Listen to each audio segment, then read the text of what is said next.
కుజదోషం ఉన్నవాళ్ళు, అలాగే వివాహం వేరంగా అవ్వాలనుకున్న వాళ్ళు, అలాగే కాలసర్ప దోషాలు ఉన్నవాళ్ళు కూడా ఈ యొక్క దేవాలయాన్ని తప్పకుండా సందర్శించండి.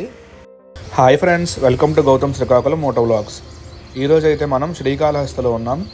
తిరుపతి వచ్చిన ప్రతి ఒక్కరూ కూడా శ్రీకాళహస్తి కూడా తప్పకుండా వెళ్ళండి. తిరుపతి నుంచి శ్రీకాళహస్తి బస్సులో వెళ్తే 40 కిలోమీటర్లు ఉంటుంది. ఎవరైనా ట్రైన్లో వెళ్ళాలి అనుకుంటే మనకి ఉదయం 5:30 నుంచి రాత్రి వరకు ట్రైన్లు అయితే అందుబాటులో ఉంటాయి. ఇప్పుడు టెంపుల్ టైమింగ్స్ అయితే మనం తెలుసుకుందాం. శని, ఆది, సోమవారాల్లో 5:30 నుంచి తెల్లవారి రాత్రి 9:30 వరకు ఈ యొక్క కోవెల అయితే తెరిచి ఉంటుంది. మంగళవారం నుంచి శుక్రవారం వరకు తెల్లవారు 5:30 నుంచి రాత్రి 9 వరకు కూడా ఈ యొక్క కోవెల అయితే తెరిచి ఉంటుంది. ఫ్రెండ్స్, ఈ యొక్క దేవాలయంలో మనం గర్భగుడిలో చూసినట్లయితే ఎటువంటి కిటికీలు ఉండవు, అలాగే ఫ్యాన్లు కూడా ఉండవు. కానీ దీపాలు మాత్రం అలా గాలి వస్తూనే ఉంటుంది. ఎందువలన అనగా శ్రీకాళహస్తిలో ఉండే స్వామివారు వాయులింగం కాబట్టి ఆ లింగం నుంచి గాలి వస్తుందని అందరూ చెప్తూ ఉంటారు. శ్రీకాళహస్తి అనగా శ్రీ అనగా సాలీడు, కాళ అంటే పాము, హస్తి అనగా ఏనుగు.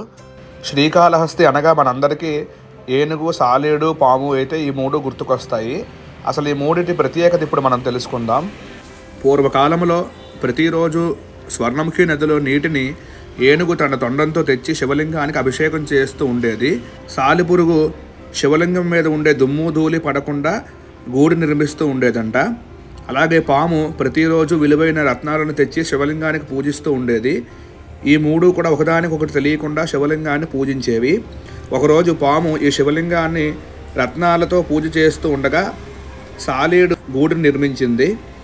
ఏనుగు ఈ రత్నాలను సాలిగూడును తీసివేసింది. పాముకు కోపం వచ్చి ఏనుగు యొక్క తొండంలో దూరిందంట. ఈ సమయంలో జరిగిన తోపులాటలో ఏనుగు తొండం శివలింగానికి తగిలి ఆ పైన ఉన్న సాలిపురుగు మరణించింది. అలానే పాము విషానికి ఏనుగు మరణించింది. అలానే పాము కూడా చనిపోయింది. వీటి భక్తికి మెచ్చి శివుడు ఈ మూడిటికి మోక్షాన్ని ప్రసాదించారు. అందువలన ఈ క్షేత్రానికి శ్రీకాళహస్తి అని పేరు వచ్చింది. అలాగే ఎవరైనా కుజదోషం ఉన్నవాళ్ళు, కాలసర్ప దోషాలు ఉన్నవాళ్ళు ఇక్కడ రాహుకేతు పూజలు చేయించుకుంటే చాలా మంచిది. ఈ యొక్క రాహుకేతు పూజలు ఇక్కడ 500 రూపాయల నుంచి 5,000 వరకు ఉంటాయి. అన్ని పూజలకి సామాన్లు వాళ్ళే ఇస్తారు. ఇప్పుడు మనం జ్ఞానప్రసూనాంబ సమేత కాళహస్తీశ్వర స్వామివారి దర్శనం చేసుకుందాం.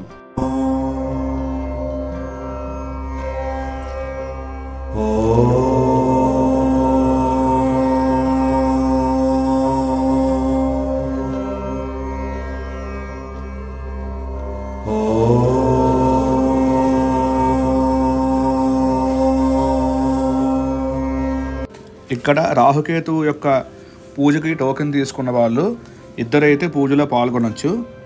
ఈ యొక్క టోకెన్లో 500 నుంచి 5,000 వరకు ఉంటాయని మనం చెప్పుకున్నాం. ముందుగా 500 రూపాయల టికెట్ తీసుకున్న వాళ్ళకి సామూహికంగా అందరినీ ఒకే దగ్గర కూర్చోబెట్టి అయితే చేస్తారు. 1,500 రూపాయల టికెట్ తీసుకుంటే ధ్వజస్తంభం దగ్గర ఇద్దరు, అలాగే మీతో పాటు ఇంకొకరు కూడా పాల్గొనవచ్చు. అలాగే 2,500 రూపాయలు టికెట్ తీసుకుంటే కోవెల లోపలైతే చేయిస్తారు. అలాగే 5,000 రూపాయల టికెట్ తీసుకుంటే గర్భగుడి దగ్గరలో అయితే మనకు పూజ చేయిస్తారు. వశిష్ఠ మహర్షి పుత్రశోకం వల్ల బాధపడుతూ ఉన్నప్పుడు పరమేశ్వరుడు పంచముఖ నాగలింగేశ్వరుడిగా దర్శనమిచ్చారు. ఈ యొక్క నాగరూపం వల్ల ఈ యొక్క క్షేత్రంలో రాహుకేతు యొక్క పూజలు ఎక్కువగా జరుగుతూ ఉంటాయి. అలాగే మన దేశంలో అతిపెద్ద దేవాలయాల్లో ఈ యొక్క శ్రీకాళహస్తీశ్వర స్వామివారి దేవాలయం కూడా ఒకటి. ఈ యొక్క శ్రీకాళహస్తీశ్వర స్వామివారి దర్శనం చేసుకోవడం వల్ల మన జాతకంలో ఎటువంటి దోషాలున్నా తప్పకుండా పోతాయి. కాబట్టి అవకాశం ఉన్న వాళ్ళందరూ స్వామివారి క్షేత్రం దర్శించుకోండి. ఈ వీడియో మీకు నచ్చినట్లయితే మీ ఫ్రెండ్స్ అండ్ ఫ్యామిలీ మెంబర్స్కి షేర్ చేయండి. Thank you for watching.